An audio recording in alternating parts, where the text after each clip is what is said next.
Are you seeking guidance to enhance your TRIO project's effectiveness and success? Look no further. NOSOTROS Education Center, NEC, is here to empower your TRIO project with expert consulting services. NEC's mission is to promote the effectiveness and impact of TRIO programs. Since 2003, NEC has specialized in providing professional development and in-service staff trainings, allowable cost services, for TRIO projects across the country. The team at NEC, with over 60 years of combined TRIO experience, offers customized workshops and seminars for project staff, compliance assessments, external evaluations, working on and submitting APRs, database customization and training, development of policies and procedures manuals, and project implementation or reorganization services. Additionally, NEC has secured over $774 million in federal funding with a 92% success rate through their live and on-demand proposal workshops, assistance with data collection and review, detailed technical reviews, and comprehensive proposal development services. Join the hundreds of colleges, agencies, and TRIO projects across the country who benefited from NEC's expertise. NOSOTROS Education Center, your partner in TRIO's project success. Visit their website at nosotros.edu.org. Again, that's nosotros.edu.org.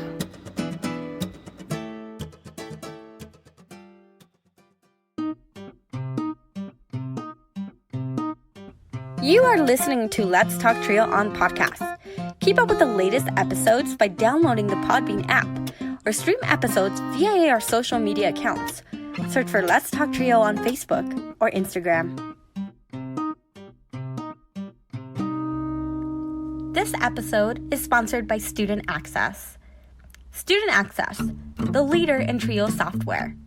Student Access is an online database solution that allows TRIO programs to track their students' information, connect with students by text messages, streamline the APR, and work from anywhere, all online, with automatic updates for changes from the Department of Education. Their technical support team includes former TRIO staff and has over 50 years of combined experience working with TRIO. Make it easier to focus on your priority, the students. For more information and to request a free demo, visit their website at www.studentaccess.com or call them toll-free at 1-800-801-1232. That website again is www.studentaccess.com or 1-800-801-1232. Be sure to share your favorite episodes on your social media by tapping that share button. This is a great way to support the podcast. Now here's your host, Juan Rivas. Thank you, Emilia, for the wonderful introduction. Hello, listener, and welcome to another episode of Let's Talk TRIO. This is Season 6, Episode 2. I am your host, Juan Rivas. In today's episode, we have TRIO Talent Search and Upward Bound alumni from the Eastern New Mexico University-Roswell is Yosiah Davila. Yosiah is on the podcast to talk about facing challenges, adversity, starting his own business, and creating opportunities. So coming up in just a bit, Yosiah Davila.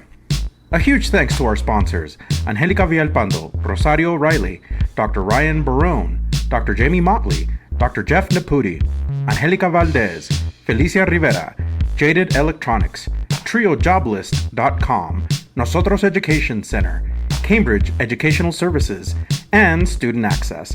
Thank you all so much for your continued support of this podcast. You too can be a sponsor of the podcast. Head on over to Patreon and search for Let's Talk TRIO. Choose one of 4 patron levels. You can support this podcast for as little as $1 a month. $1 a month goes a long way in supporting this podcast. If you own a business and would like to run an ad on our podcast, send us a message at letstalktrio@gmail.com.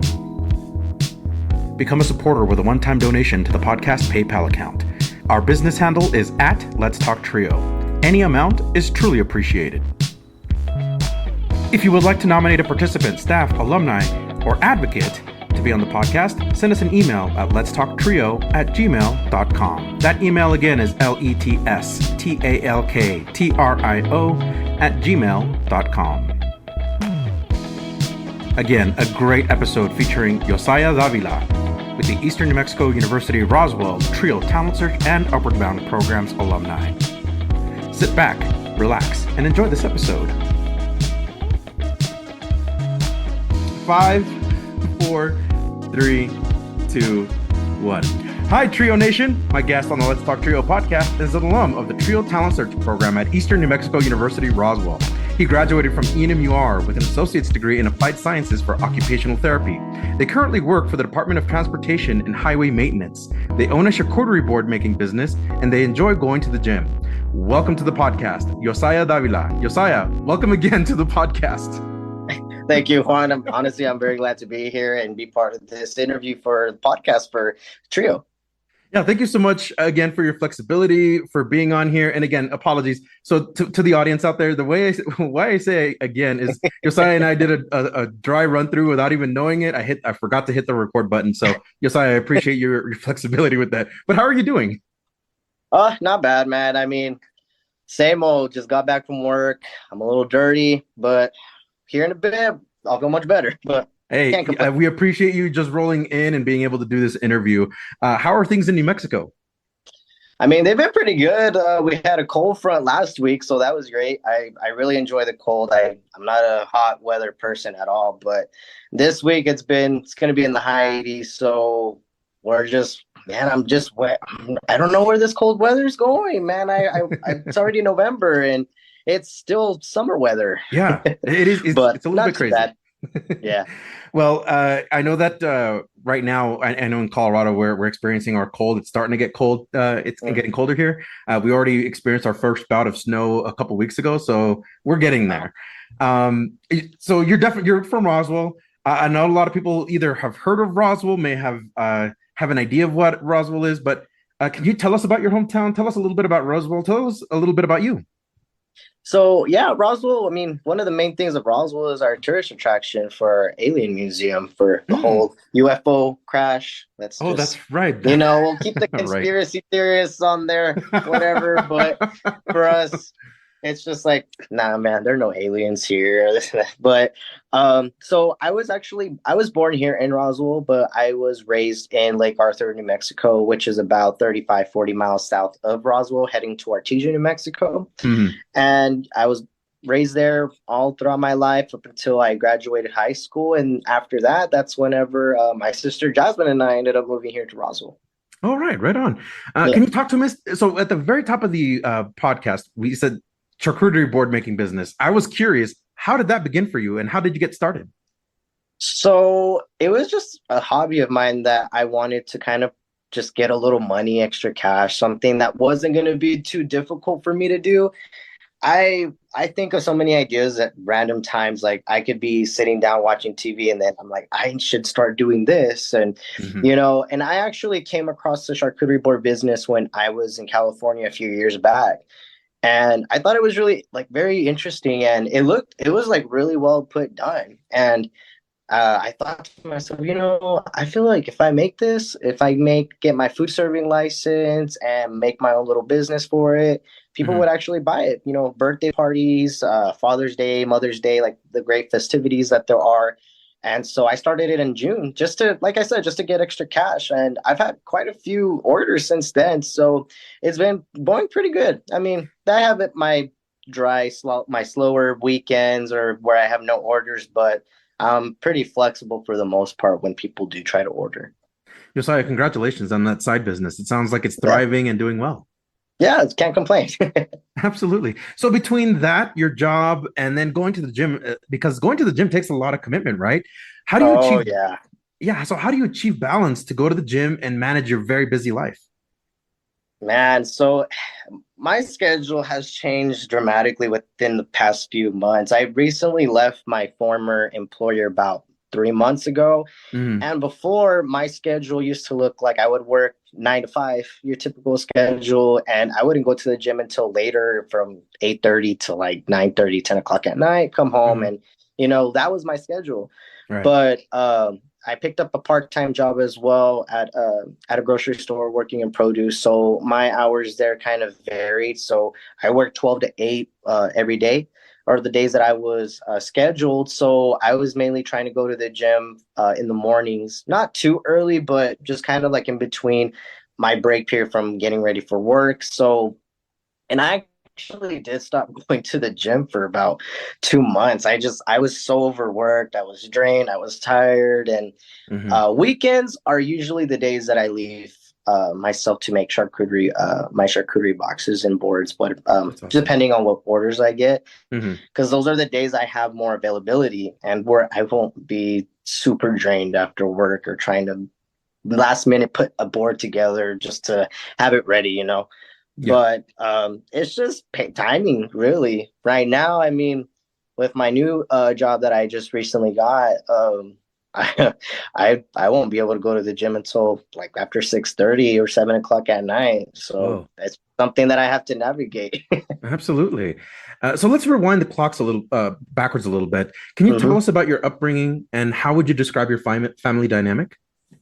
So my upbringing, I was the only child from my family that was born in the United States. Hmm. So my parents and my sisters, they were all born in Mexico. So parents are immigrants. They immigrated over here. Hmm. Um, my sisters, I think Jasmine was about 2 years old when they came over to the United States, and my oldest sister, Jessica, was about 5 or 6, Hmm. somewhere around there.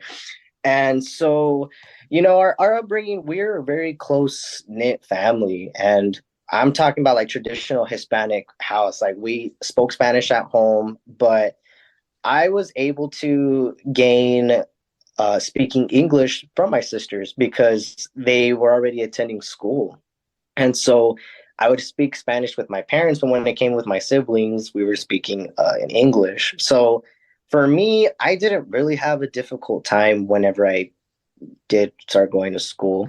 My parents, like we were raised Catholic as well. Like literally every Sunday, we could never miss a Sunday mass. Or my mom would wake us up. She would drag us out of bed, even though we didn't want to.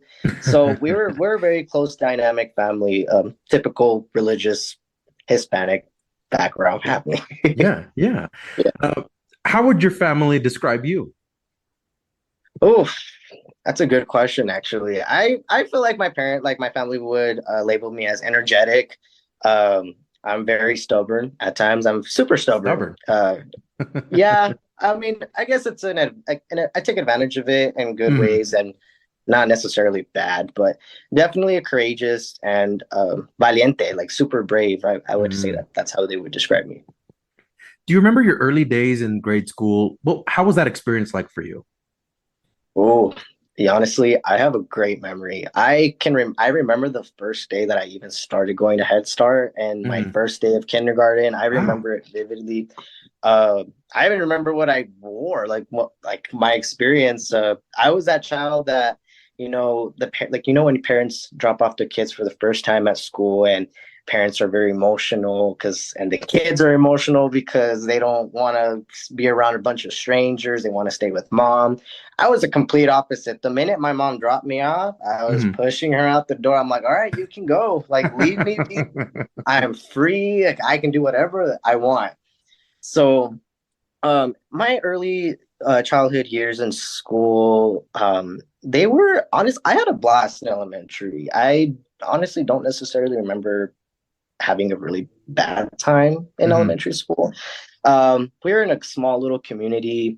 I didn't have more than like 10 students in my class. So, and a lot of them were family friends. We already knew each other. So it was a pretty good upbringing whenever we were in school, all of us together. Um, I do remember though, I've had such a difficult time with school. As well, as long as I can remember, I always struggled. I didn't know it at the time. Now that I've recently been diagnosed with ADHD, Mhm. um, I was labeled as that kid that was disruptive. I was always talking. I was always off task. I was just disrupting the other students. So that was always the first thing that when we had parent teacher conferences, the teachers would comment to my mom about that. That was like the immediate first thing. And I remember like I didn't really understand it at the time, but the older I got, it's kind of sad because I never heard very good positive things. Immediately, it was your child is very disruptive, but I wasn't getting the help, if that makes sense. So I struggled a bit. So I had my downfalls, but I had my good memories as well. Absolutely. I'm sorry that you had didn't have like that very positive reinforcement with the teachers. It feels like that the energy that was being displayed was like that could have been redirected, and they could have helped you grow in that area. But Absolutely. yeah, I'm sorry. No, it's all good. I feel like we all take things and we learn from them now that we're older, but I mean, you can't really change what happened in the past, but it is what it is. Yeah. Did you have a favorite subject? Honestly, my favorite subject was either physical education. Of course, I love sports. That and science class, like with biology, I was very interested in. Only because it was a very hands-on subject, especially whenever like in high school when we started dissecting animals and, you know, doing a lot of hands-on. So it caught my attention much more than just any other subject, honestly. Right. Yeah. So how did you find out about the Trio Talent Search program, or did they find you? Honestly, I knew about it since I was in elementary, and the only reason was because Jessica, because I was about like in third or second grade when Jessica started attending Upward Bound, and so I mean I knew that she was in a program because she would have to get picked up in a bus and they would bring her here to Roswell to the campus, and then they would take her back, and I was always like with her and my mom when they would do the drop off, but I didn't know what the whole point of Upward Bound was as a young child. Yeah. But then whenever Jasmine started going, I was already in middle school, so I kind of started getting a better idea of it, and we all had the same director that ran the Upward Bound program, so she got to meet my sisters and myself, and plus the assistant director as well. So I learned a lot of it from my sisters firsthand. And then once I actually got introduced to it when I was in 8th grade, I believe, and I was actually able to talk to the director, and she kind of broke things down for me, what it looks like, what the classes were going to be like. It gave me a better advantage and to understand exactly the whole program and what it did for like the students that were planning on going to college. So I'm sorry, I misspoke. So you were part of the Trio Upward Bound program. Right on. That's amazing. Yes. What is kind of a favorite memory from Trio Upward Bound, or what do you remember most about the program?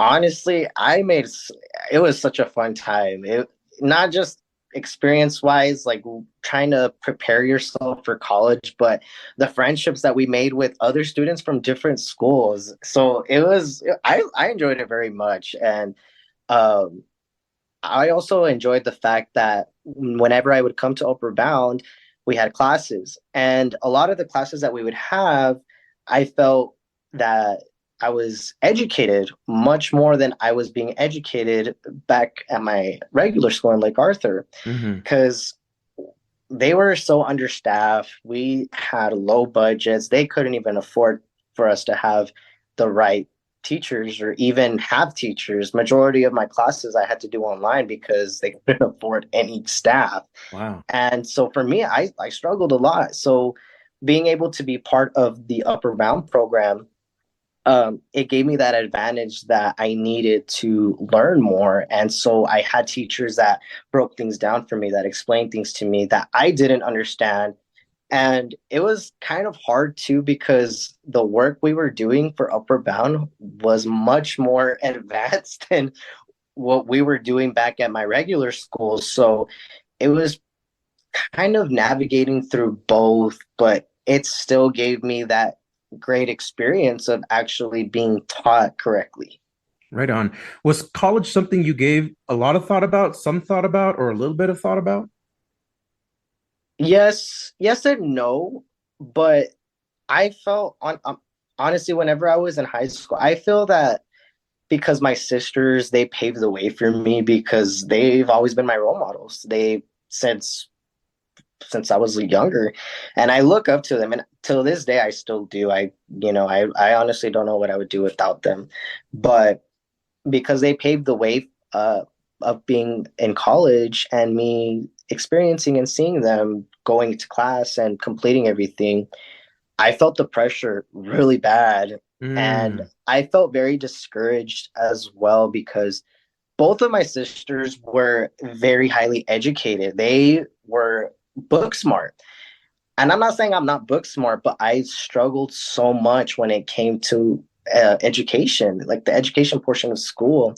Mm-hmm. And so I was very discouraged in that because I felt a lot of the time I was being compared because I Mm. witnessed it and I've heard it from previous teachers that they would compare me a lot to my sisters or say, Mm-hmm. your sisters are really smart, like they have straight A's and you're struggling, you're barely passing with the C or you have an F. And so it was very discouraging and upsetting at the moment. Not that I had any animosity towards my sisters at all, but it's just I was much different and I knew I was different. And so for college, it scared me a little bit Mm-hmm. because part of me felt that I wasn't going to be able to do it. And part of me was like, well, I need to do this so I can make my family happy because if I don't go to school or if I don't get an education, I don't want to be labeled as the family, and like the embarrassment of the family. Mm. And All you right. know what I Yeah. mean? Mm-hmm. Because both my sisters were high honor students, valedictorians of our school, and I was not an Mm. educator. I wasn't great at school. So, did they help you in any way figure out kind of your path? Oh, absolutely. They would always give me ideas. They're, because when I was kind of figuring out exactly what it was that I wanted to go to school for, because I honestly didn't even know. I just was trying to think of what was easier, I guess you could say, or something. And so they would tell me, okay, well, they helped me figure out with FAFSA because my Mm-hmm. school didn't have a guidance counselor that helped us at all. So luckily that they helped me with that. And they just kind of gave me ideas like what it was exactly that I wanted to be. And when I first started going to college, I actually wanted to be a correctional officer at the time or Oh, like okay. criminal justice. And I was like, if I start my way down, I can work my way up. Maybe I can be a detective. Mm-hmm. But, my mom kind of got in my head and told me that it was a very dangerous job, that they don't pay well. I was never going to be home with my family. Mm. And so I ended up changing it. And I ended up changing it to nursing just Mm-hmm. because in high school I took a CNA class for a college course. And it wasn't too bad because I learn hands-on. Like I'm a hands-on learner. Like I can pick up anything. So when I started doing CNA, I picked that up right away. And I was like, okay, I think this is something that I can get into. But when I actually started taking the classes in person on campus, I actually think too that the time period, like I was off. I was going through a lot mentally during Mm-hmm. when I started going to college, and I didn't put my 100% effort in school at all. Mm. So I reached out a lot to my siblings. And well, at that time, I was living with Jasmine, so she was witnessing all of this unfold, and she would give me advice and tell me, okay, we'll try doing this or that. But it's still, I was actually put on academic suspension when Oh, I wow. first Yeah. started going to college. Yeah, Mm-hmm. because my focus was not in school during that time. And I was a young teenager. I was 19, fresh out of high school. I was out of my parents' house. My parents were very strict. So I was living it up. I was also partying. I wasn't making good choices either. So Mm-hmm. yeah, my mindset was just I had my priorities mixed up. And I believe once I went on academic suspension and I took a whole year off that I couldn't go to school, it kind of opened my eyes a little bit and it freaked me out. And I told myself, okay, well, this year I just need to focus on working. I need to focus on saving. And once I go back and write that appeal form, and if I get accepted back, I can't fail because Mm-hmm. then that will lead to my expulsion and I can't Mm-hmm. go anywhere. It's not going to look good on my record. Mm-hmm. And I ended up changing my degree after that to occupational therapy Oh, right. assistant. Yeah. What was the inspiration behind getting that degree or going for that degree? So I was actually working for an app for a daycare, and I was there. That's my former job, actually. I was there for 8 years on and off, Mm-hmm. and working with children. It was I was really great with kids growing up. I would babysit kids from time to time, so I was like, okay, well, this job will help me. Like, I'll be able to save up a little bit. And it was a lot. Like, I was able to engage with occupational therapists, physical therapists, speech therapists, because a lot of the kids that attended the facility or the learning center were receiving early intervention therapy because the company that I worked for had an early intervention program. So a lot of the therapists would go to the daycare and they would give therapy to the 1 year olds or some of the 2 year olds that were there. Mm-hmm. So I kind of worked with some of the therapists and I saw what they would do. I saw everything. Mm-hmm. And one of them had actually told me that they had the program here for occupational therapy. And at this time, I didn't even know what occupational therapy assistant was. And so I was like, well, I'm really good at working with kids. I have plenty of patience, been doing it for a while. Maybe this is something that I can do as well. Maybe nursing isn't fit for me. Mm-hmm. And so yeah, like they told me everything about the program from here from campus. I started kind of looking at it online, what their classes look like, what their degree plan looked like. So I was like, okay, so once I'm able to write that appeal and go back to school, I'll change my major and work on getting the classes that I need to get accepted into the program. Right on. So I know we skipped ahead a little bit for the college, but I Yeah. wanted to quickly backpedal a little bit. Can you give Mhm. us like an overview of your high school experience and what preparations did you make to get ready for college? Oh man, honestly, high school, I hated high school. I had the worst experience with high school. On Mm. top of, stating earlier that we didn't have the proper education because our school was low budget. They couldn't afford the proper teachers to teach us. So navigating through school, and during that time, I was also going through a lot trying to figure out who I was at the time Mm-hmm. with myself, sexuality based, everything. So it navigating through all that together just made it much worse. And Mm-hmm. I think what kept me afloat in high school were sports. For me, Mm-hmm. sports was my escape to everything. Once I was playing or once I was at practice, I wasn't thinking about anything except being the better athlete. Like I was a very competitive person. And for Mm-hmm. me, that was my goal was I'm gonna outbeat this person. I want to be better than this person, but on top of that, I want to be better than I was yesterday. So I would bust my butt day and night when it came to sports. So I think for me, sports was the best portion, besides upward bound, being an upward bound, because an upward bound, I was able to get inspired too by the other staff and teachers there, and not just them, but seeing all these other students that I mean, it was a culture shock because I thought the kids in my school were smart, and we have these other students that, straight honors classes, they Mm-hmm. know their stuff, they know their material, and they were tutoring me. And so it had its pros and cons. I'll Yeah. say that. Yeah. Okay. What about the moment you graduated from high school? Did it feel like a weight off your shoulders, just being able to be free from like a lot of that kind of educational pressure? Honestly, no. I felt No. like I felt worse. I When I graduated, Mm-hmm. it didn't hit me until I got home after my graduation. Like as soon as I got home after my graduation, I guess it's because I was very comfortable in school, and because majority of the students that I grew up with, we all grew up together since we were in Head Start. And from there, as soon as I got home, I was like, okay, like I'm never coming back. Mm-hmm. I'm never gonna play sports again either. So that was another upsetting part of for me, was that, yes, I could still play sports, but physical contact like high school sports, no, Mm-hmm. that was never gonna happen again. And Mm-hmm. so uh, that's also kind of when the pressure started kicking in, because I had two choices to choose for college: either go to Eastern in Portales or here, because they were the only colleges that I got accepted for, because my GPA was, well, it wasn't very well. It wasn't good at all.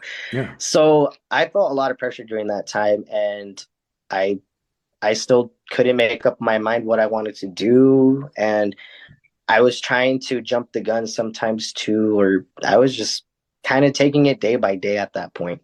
Mm-hmm. Okay. For a lot of students that graduate after high school, and I think I'm making a huge assumption, so please correct me if I'm wrong. They tend to like go into like a let me start off at a community college to see if I can gain my footing again, because Mhm. high school the high school experience might have turned them off so bad that they're like, you know what, let me start it off at a community college to see if I can gain my footing again. Was that something that you experienced, like going to ENMUR was like hopefully try to gain your footing? Honestly, no, because to me it didn't matter where I was gonna go, because I was actually gonna go to Eastern in Portales. That was my main, because Mm-hmm. Jasmine was still there. Jasmine and Jessica went there, and so they were familiar with the town. If I would have gone to Eastern, I would have still been going to school and living with Jasmine still, like while she was attending college there. Mm-hmm. However, the reason why I stayed in Roswell, and it was probably a stupid choice of mine, very dumb choice, but my ex, well, at the time when I was still in high school, she kind of manipulated me and gaslit me a bit, because she lived in Artesia, but she was way, way older than me. So when I told her that I was going to try to, when that I was wanted to go to Portales, she kind of made it into a sob story. Like, she never was happy that I was going to college. Just to begin with, she was never happy for me, and so she turned it around and said that she wasn't going to trust me because I was going to be far, that it wasn't going to work, and that if I go, that we can't be together. And so, me being gullible, very naive at 18 years old, I was dumb, and I said, all right, well, I can still go to campus in Roswell. I said, we'll be closer. And I mean, all for what, it didn't work out anyway. But Mm. I'm sorry. honestly, I mean, everything happens for a reason. Sure. I was still able to still live here with my parents. They helped me out a lot still. Um, but again, I don't know how the turnout would have been if I would have gone to Eastern and Portales. Maybe it could have been a different turnaround, but um, I don't look back and regret it either, because a small community college, you can still get a really great degree, and they have really well, like, they have great instructors here too. So I wasn't complaining, even though I stayed here. Okay. So earlier in the podcast, you talked about a personal journey of self-discovery. Yes. We talked a little bit before the show to see if Yes. you wanted to share that. Would you like to take this Yes. moment to share with the audience what that was, what that journey for you looked like?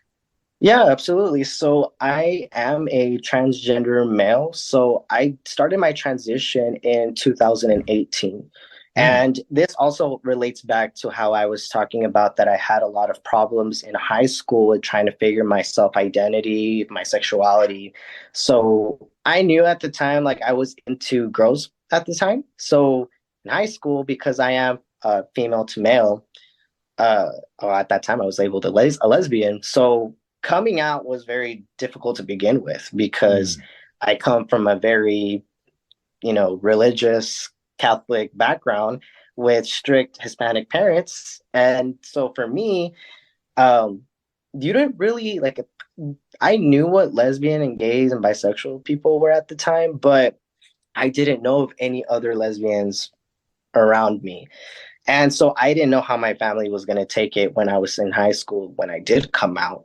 mm, And so yeah, it was difficult, and luckily I'm blessed that my family has been super supportive of me throughout my entire life. So that has helped tremendously.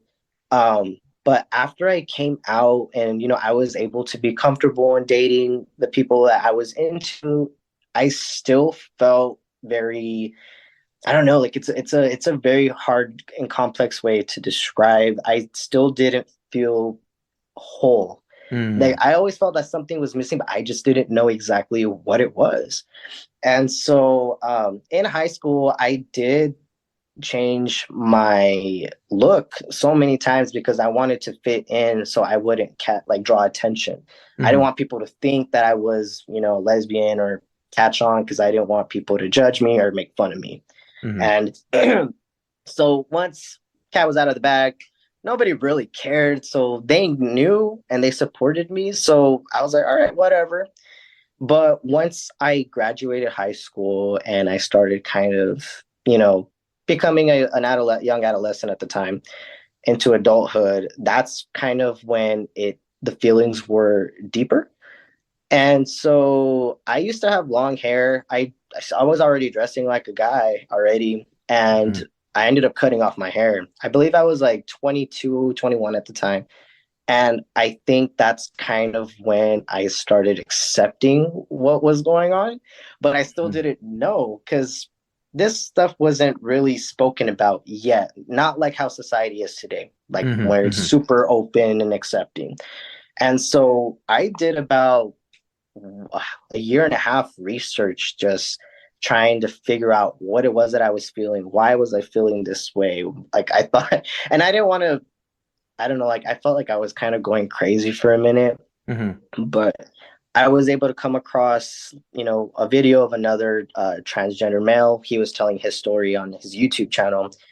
And that's kind of when I finally accepted it because everything that he spoke about in his coming out story was like, I was checking off a list, like check, like Mm-hmm. that's me, like check. His Wow. entire upbringing to what he felt throughout his whole entire life up until him coming out was exactly spot on with what I was feeling.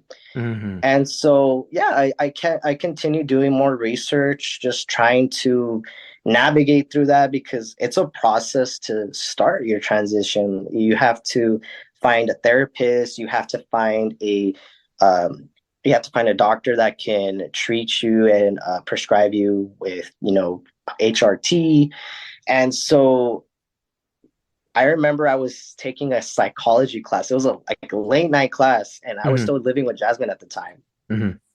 So we started talking about, bisexuals, what transgender people were, lesbians, all of that. And immediately I was like, I need to tell somebody. Like I need to open up. I need to let it out because I hadn't told a soul yet. And as soon as I got out of class, I texted her. It was like 9:30 at night, and I told her, I said, "Hey, when I get home, we need to talk." And immediately she told me, "Is everything good?" And I said, "Yeah, like it's nothing bad, but I have to tell you something about me, but it's not bad." And immediately she replied back, and she told me, she's like, "You're trans."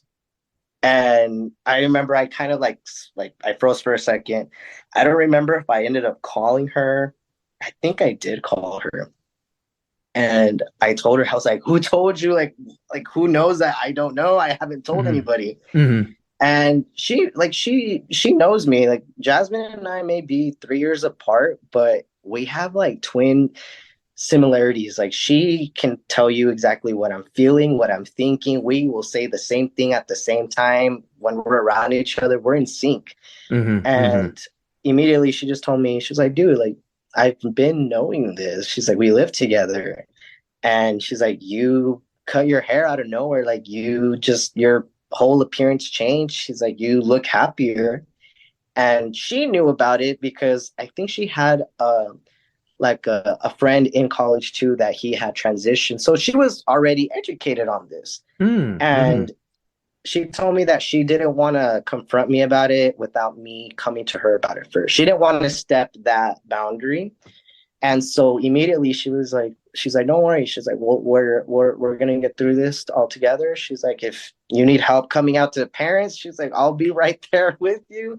Mm-hmm. And I freaked out because I said, man, like I gotta come out again. Like the first time was tough enough, but this time is gonna be worse. Mm. And it went by really smoothly, though. My parents, like I said, everybody has been very supportive.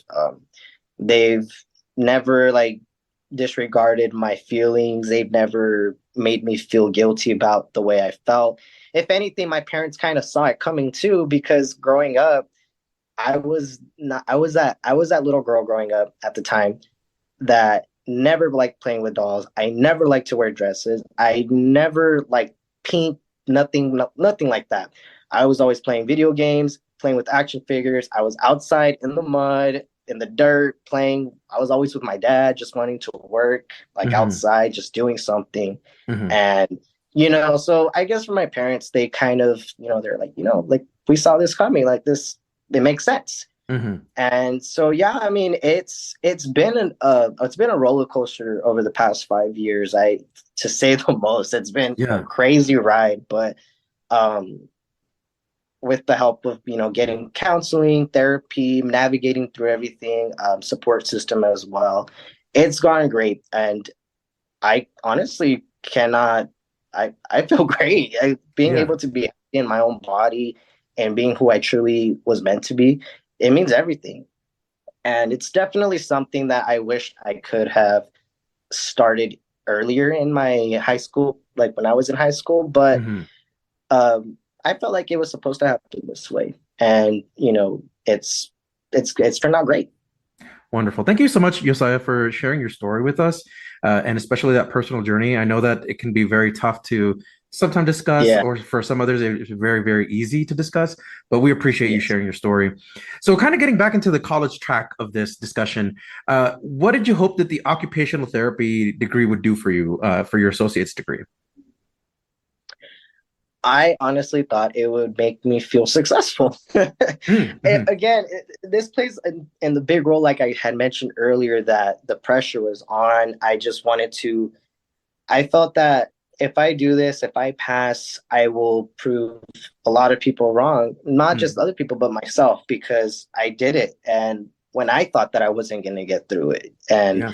um, it was an amazing program. I was honestly blessed with my classmates that I had, because we became a big family, and I'm still in contact with them to this day. Oh, Our right on. instructors were amazing too. Like me, he was strict, like military strict. But Whoa. this man, like I give my hats off to this man. Like he helped so much with explaining, breaking things down. But being able to receive my associates, I thought, okay, this is where my life's gonna head out. And here I am 2 years later, and that's not even what I'm even doing right now. Yeah, so talk to Because us about that. Yeah, because you're currently with the Department of Transportation. So what do you do? so I work in highway maintenance. This is actually my second week. Oh, wow. It took a minute for me to. Well, I had found out that that I had gotten the position about 3 weeks ago, but the state takes a while to do paperwork and Oh get my the gosh, I process know it. going. Yeah, and honestly, I got lucky. I got in really quick. There's been other people that have, it's been like 3, 4, 8 months until they were able to start. Wow. But um, I don't know. I don't know. I believe the switch happened because my initial to changing my degree plan to occupational therapy was because I wanted to work with children. Hmm. I quit working with children about 2 months, 3 months ago, and I told myself I was never going to work with kids again. I guess I got burnt out. I mean, it's Mm. for over these last 8 years, I did get burnt out a little bit. I kind of started noticing my patience level. It's not like what it used to be before. Hmm. Hmm. And it's a very challenging career. Honestly, it's tough. And I wasn't receiving the proper benefits and the right pay that I deserved. Hmm. And even in occupational therapy, I still needed to pass my national exam to be certified Certainly. occupational therapy assistant. And I only took my test twice, but I never passed it, and I was just kind of like pushing it to the side because I was dealing with, with other things here at home and figuring out, okay, because my fiance and I we were planning on moving to Las Cruces, so my focus was not in my studying; it was more, saving if we were going to move, but things didn't end up happening that way. And so once I left, I was just kind of like, okay, there's the only, like, around this area for occupational therapy, there's only working in early intervention, which is working with children or infants and toddlers from 0 to 3 years old, or working in the school system. And I'm like, I told myself, I don't want to work with kids anymore. This is not the setting that I see for me. So it changed my whole way of thinking. And I said, okay, I mean, I still have my degree, but maybe right now is not the right time for me to start working in this right now. And again, I'm a hands-on learner. I'm all hands-on. And so I spoke a lot with my fiance about it. And right now she's currently going to school for nursing. And I told her, I said, I need to find a job like now. I need to find something that's going to be able to provide. And so a coworker of mine from the grocery store that I work at, she works for the DOT as well in the main office. So she was the one that told me, because I had mentioned to her that maybe like I should try to get my CDL license. And she told me, she's like, apply for the DOT, highway maintenance. She's like, you're working with equipment, they'll train you and pay for your CDL. She's like, you just gotta do the studying. And so I did, and I mean, luckily I got in. So yeah, so for highway maintenance, we focus more on fixing guardrails, fences. We do traffic control if there's like an accident. I'm currently working in Carlsbad, so it's an hour away from here. So I have to leave early in the morning, and I get back around 6:30. Wow. And yeah, but benefits are great. Pay is great. Like I'm not complaining one bit. And so it's a lot of hands-on work, and I honestly, I love it. I love doing it. And the fact that they train me, they show me, I'm able to do it myself and pick up on it. Yeah, it's a fun job for me. I like it. That's good. So, yeah. I'm glad, Josiah. So do you feel like it's going to be a stepping stone to something else that might lead into a different position for you? Well, the plan is yes, because I don't plan on leaving the DOT anytime soon, like at all. I feel like me being able to get my CDL and in a few years, hopefully to get ranked. Right now I'm at a basic training because I don't have my CDL and I'm barely new. Like they're training me from brand new. Yeah. So once I'm able to receive my CDL, they'll up me up into what's called operational, and so it's just a higher ranking basically. I see. But with DOT, that there's so much growth, and the fact that I can easily transfer out anywhere in the state. So if once my fiance finishes school and we already want to move, I can easily transfer out. I just have to put in an application and go through the whole process again. But by then I'll already have that experience and that training, and it will make it much easier. And so just moving on up from there, there's so much growth in the DOT, and I see a lot of potential there with me during the future. Wonderful. So speaking of the future, what do you see yourself doing in about 3 to 5 years? The same thing. The same thing. Hopefully by then I'll be driving the big trucks and right on. Yeah, and hopefully by then married. We'll be able to get married officially and finally congratulations house and start a bigger family. Yeah. That's wonderful. What advice do you have for TRIO students that are either Upward Bound Talent Search, Educational Opportunity Centers, whether they're pre-college or in college, or maybe they're kind of in the decision process? What advice do you have for them? I would say don't get discouraged. You're barely starting out. You're not going to have it figured out right away. You could possibly go for a career immediately as you start, and then further down the road, it's just not something that you saw yourself doing. And it's okay to change your degree. If you try to go get your bachelor's in one area and then you go back for a master's in something else, that's okay. I mean, I'm still figuring it out. I'm 27 years old. I may pick something else I may pick something in the next 5 years. Who knows? But Regardless, you never stop growing, you never stop learning. It never ends. You're gonna keep learning, and don't let anybody get in your way of accomplishing what it is that you truly want to do with your life. The only person that has your back 100% is yourself. And, you have one life. And for that life, you have to live it to the full of your benefits, honestly. You got to live happily. Absolutely. Wonderful advice. What is something that you would like to say to trio professionals? If you had all the trio professionals in one room and they were just like looking at you as like a trio student, right? What would you say to them? I would say don't discourage your students if you notice that some of them are much different than the others. Everybody's struggles are different. Some students have learning disabilities and they will require more help than others. And that's okay. Mm-hmm. There's nothing wrong with that. Right. Always reach out, even though some students won't open up. If you notice something that's off, reach out regardless. Even if the student doesn't speak up, knowing that a teacher notices that something's off and you didn't expect it, it does a lot. It makes the students feel seen, and it makes them feel heard, not ignored. With my personal experience, I wish I would have been told this and if I was able to go back and tell my younger self, that's exactly what I would tell myself is, everything's going to be okay. And the fact that if I didn't have that same output with my instructors, I would hope that for other students, they will. Wonderful.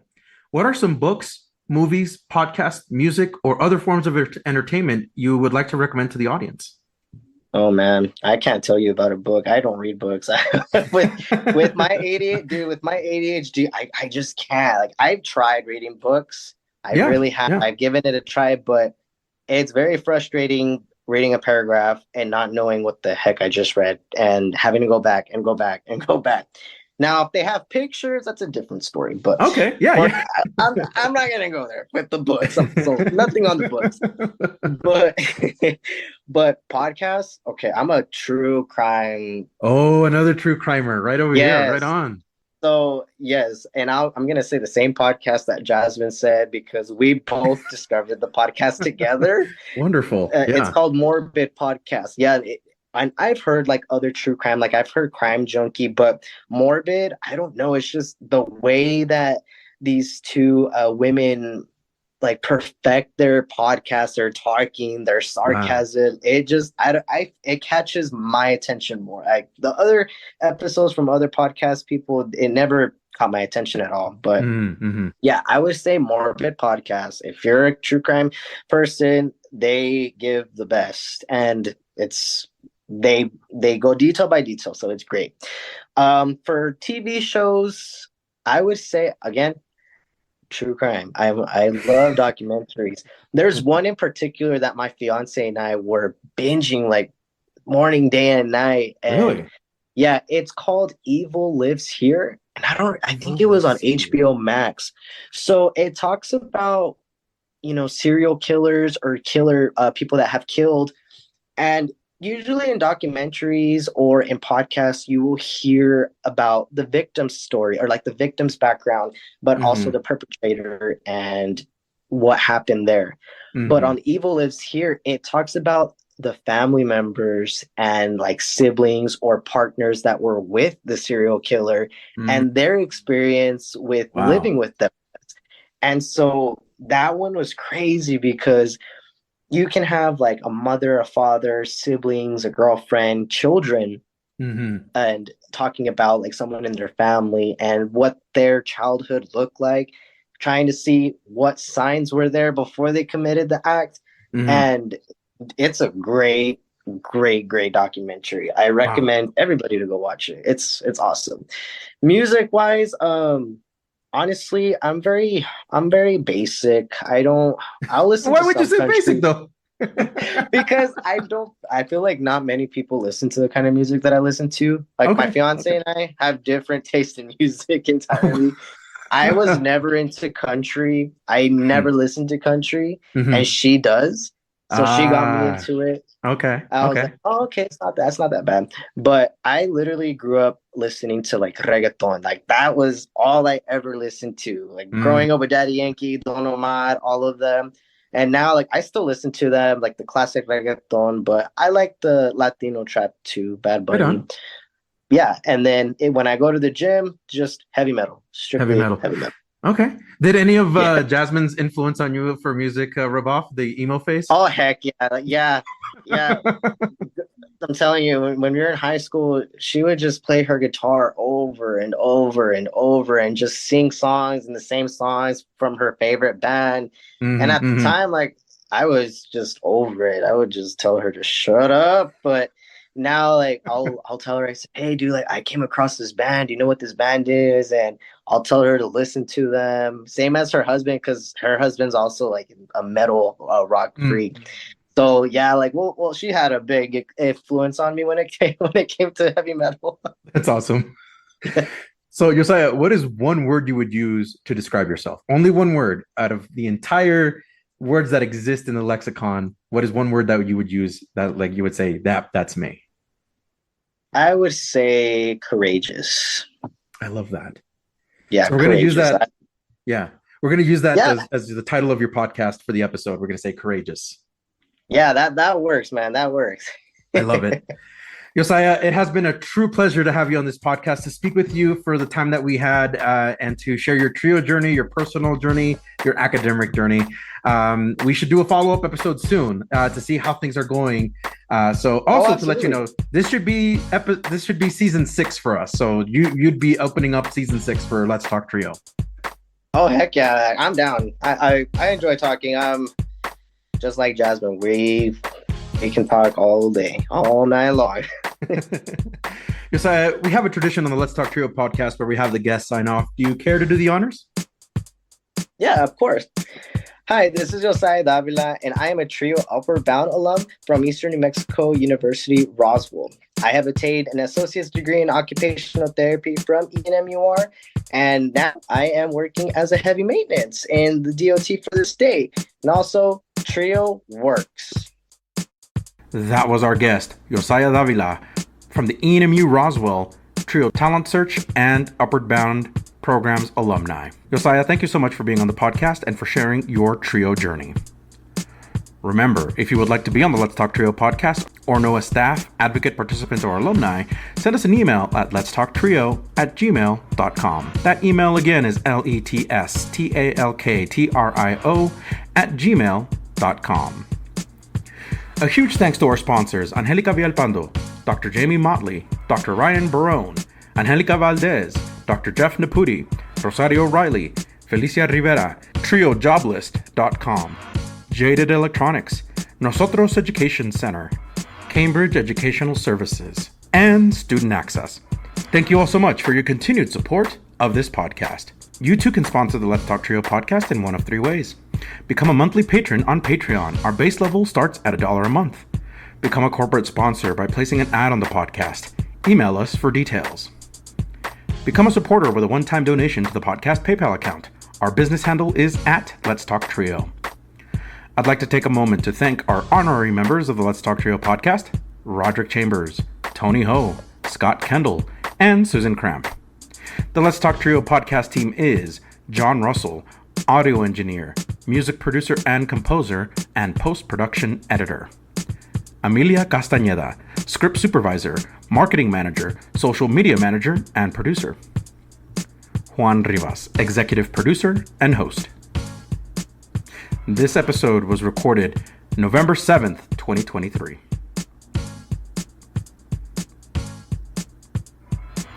We are in an election year. I urge our listeners to always exercise their right to vote. Thank you so much for listening, and we will catch you on the next episode.